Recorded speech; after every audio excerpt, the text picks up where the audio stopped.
Salut les mécamaniacs, on se retrouve pour une nouvelle vidéo sur la Grande Punto.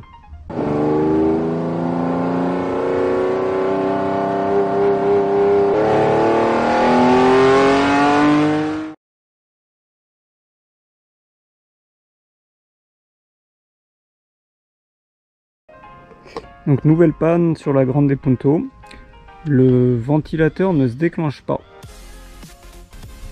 Donc avant de passer à la panne elle-même, je vais vous un petit peu raconter l'anecdote.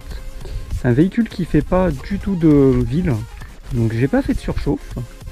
Le souci que j'ai eu, c'est que la clim ne fonctionnait plus. En fait, elle fonctionnait que quand on roulait. À l'arrêt, en partant de chez moi, la clim ne fonctionnait quasiment plus. Et après, quand je roulais, elle faisait du froid. Sur le coup, j'ai cru tout simplement qu'il manquait du gaz. Donc ce que j'ai fait dans la logique des choses, c'est que je suis allé en centre auto pour faire une recharge de clim. Le mec a gentiment vérifié le circuit de la clim, il l'a rechargé, pas de souci jusque là, il met la clim, et là, on voit la pression monter en flèche. Donc diagnostic rapide, le ventilateur se met pas en marche. Voilà. Donc pour le coup, le mec a récupéré son gaz, il m'a remis la quantité que j'avais. Pour info, je dois avoir 370 grammes et une clim rechargée c'est 500 grammes. Donc normalement elle devrait encore fonctionner. Donc sur ce coup là j'ai plutôt de la chance parce que j'ai pas fait de surchauffe moteur. Par contre une chose à noter du coup pour vous, quand vous mettez votre clim et si elle fonctionne pas à l'arrêt, faites bien attention que le ventilateur se mette en marche.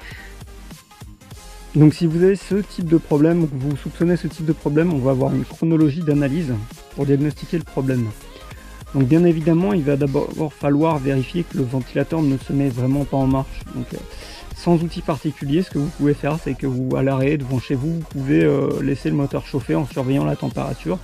Et si vers 90 degrés, le ventilateur se met pas en marche, il y a potentiellement un problème. Normalement, vers 90 degrés, si ça va au-dessus de 90 degrés et que vous entendez toujours pas le ventilateur se mettre en marche, clairement, il y a un souci.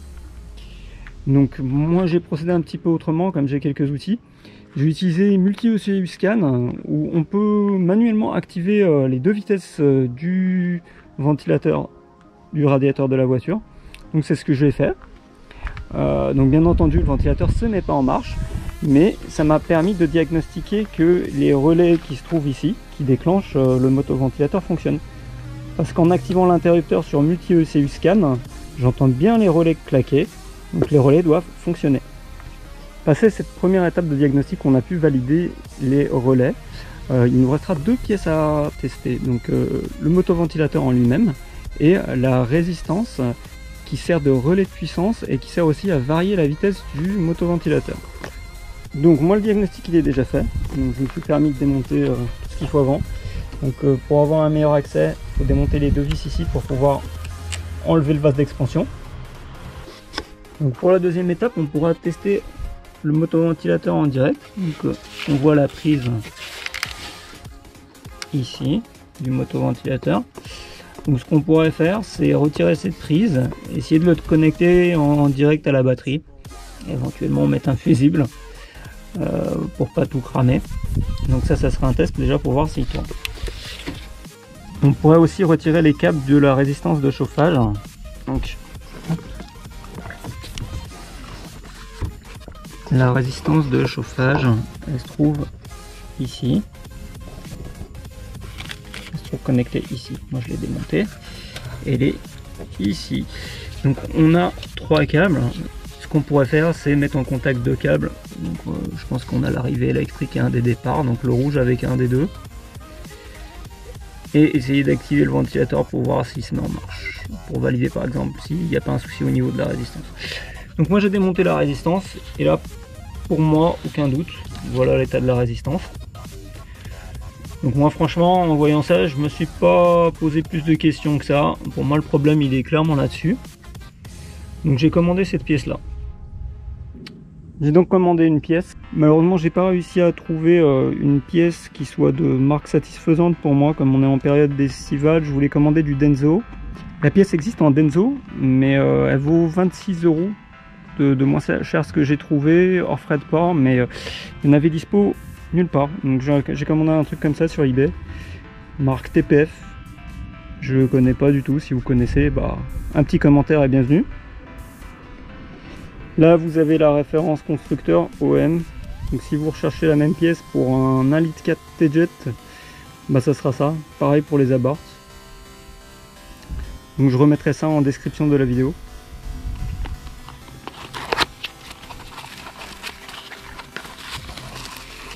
Donc voilà, rien d'extraordinaire. C'est la même pièce avec la résistance mais pas cramée. Et puis une fiche. Donc je vais monter ça et puis on va tester ça. Donc comme j'avais dit, la petite pièce ici, normalement. Et voilà. Il y a un peu le vase d'expansion qui m'embête là. Pour sortir la pièce. Hop.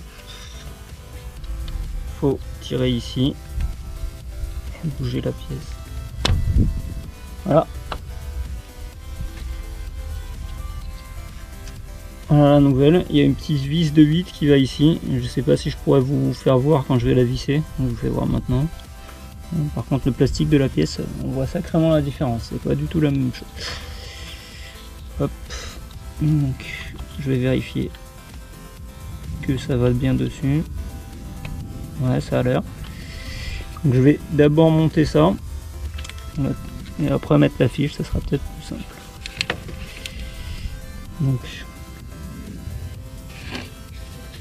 je sais pas si comme ça tu vois quelque chose. Il y a le tuyau qui gêne.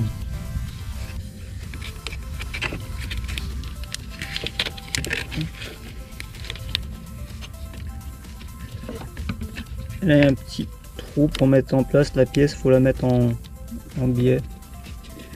C'est pas très bien fichu. Hein. Voilà.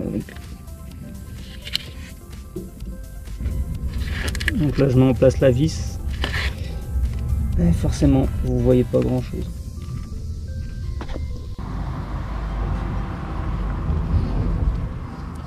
Donc là j'ai la fiche, j'ai refait l'isolation parce que c'était abîmé. Donc souvenez-vous toujours, si quelque chose mérite d'être fait, ça mérite d'être bien fait. Donc on fait au mieux possible. Donc la petite fiche, faut la passer en dessous ici. Et moi-même je vois rien. Donc petit détail, quand vous mettez cette pièce là en place, il faut d'abord mettre en place ce côté là, glisser comme ça par le bas, il faut que ça descende bien, et seulement ensuite vous vissez la vis. Et quand vous mettez la prise, il faut que vous entendiez bien que ça claque, il faut bien que la petite partie en caoutchouc ici rentre bien à l'intérieur. Donc là j'essaie de vous faire une vue sur le capteur, donc le capteur ici. Et là, il y a un collier à défaire ici pour pouvoir retirer la prise. Donc là, il va falloir que je remette un petit riselant par la suite. Donc la pièce est remontée. Moi, je vais activer le ventilateur avec le logiciel. Et toi, tu regardes et tu me dis si c'est bon.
Donc voilà, je pense que c'est bon. Donc problème résolu. Prix de la pièce un peu moins de 20 €. Le temps de réparation, allez, avec le TIEC, tout ça, en regardant large, on va dire 1 heure. Mais franchement, toi, si tu le changes chez toi, t'en as pour 15 minutes, si tu te débrouilles bien. Et puis voilà. Je vais encore faire un deuxième test, je vais mettre en marche la clim, et puis je vais voir si le ventilateur se déclenche.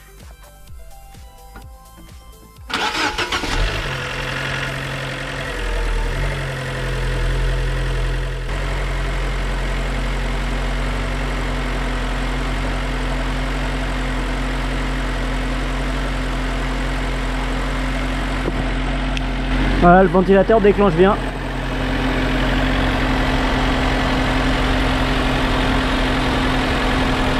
Bon là vous ne verrez pas tourner mais bon.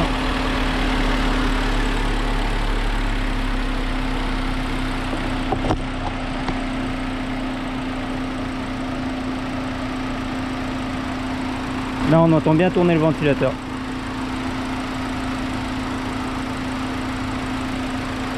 Donc problème résolu, je vais finir de remonter, donc je vais mettre les petites vis sur le vase d'expansion et puis remettre le petit colis en bas et puis on se retrouve pour la conclusion.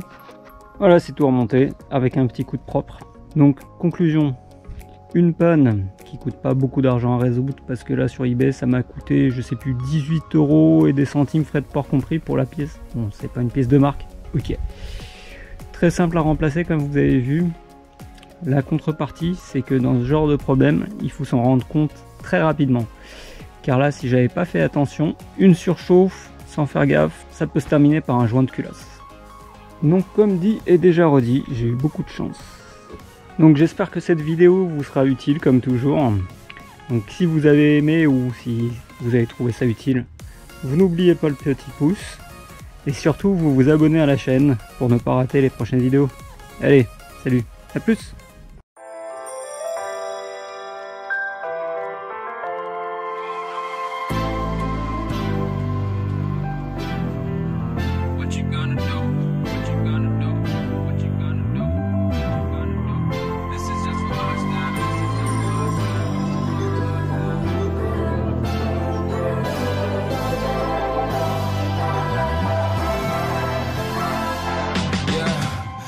Never ever find the right words.